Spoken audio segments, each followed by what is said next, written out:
आणि पंढरी नगरी वारकऱ्यांनी फुलून गेलेली आहे। विठुरायाच्या दर्शनाची आस मनी ठेवून लाखो वारकरी पंढरी नगरीत दाखल झालेले होते। सकाळपासून हजारो वारकऱ्यांनी विठुरायाचं पदस्पर्श आणि मुखदर्शन घेतलेलं आहे।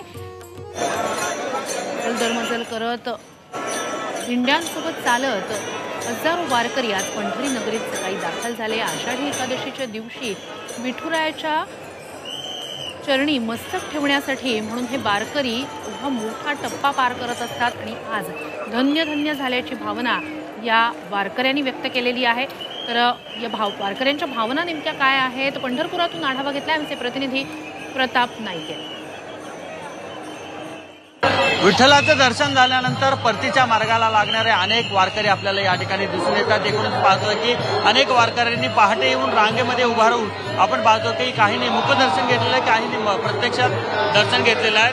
मला सांगा की माऊली दर्शन घेतलेलं आहे विठुरायाचं, कशा प्रकारे मन प्रसन्न आहे तुमचं, कशा प्रकारे आनंद झाले? मन प्रसन्न आहे। आम्ही भरपूर लांबून आलो, भरपूर चांगलं वाटतं, भरपूर एकदम व्यवस्थित चाललंय दर्शन। काय सांगाल, कशा प्रकारे धन्य पावलात का तुम्ही? हो, एकदम धन्य पावलं। माऊलीच्या दर्शनाने म्हणजे खूप वेगळं वातावरण झालं। इथे आल्यानंतर चंद्रभागेमध्ये स्नान केल्यानंतर जे काय वर्षाचा सीन आहे तो अक्षरशः निघून जातो आणि माऊलीच्या कृपेने आमची तब्येत पाणी ठीक राहते। यंदा पाऊस काळ चांगलाच आहे, विठोबानं पाणी भरपूर पडलं आमच्या इकडं।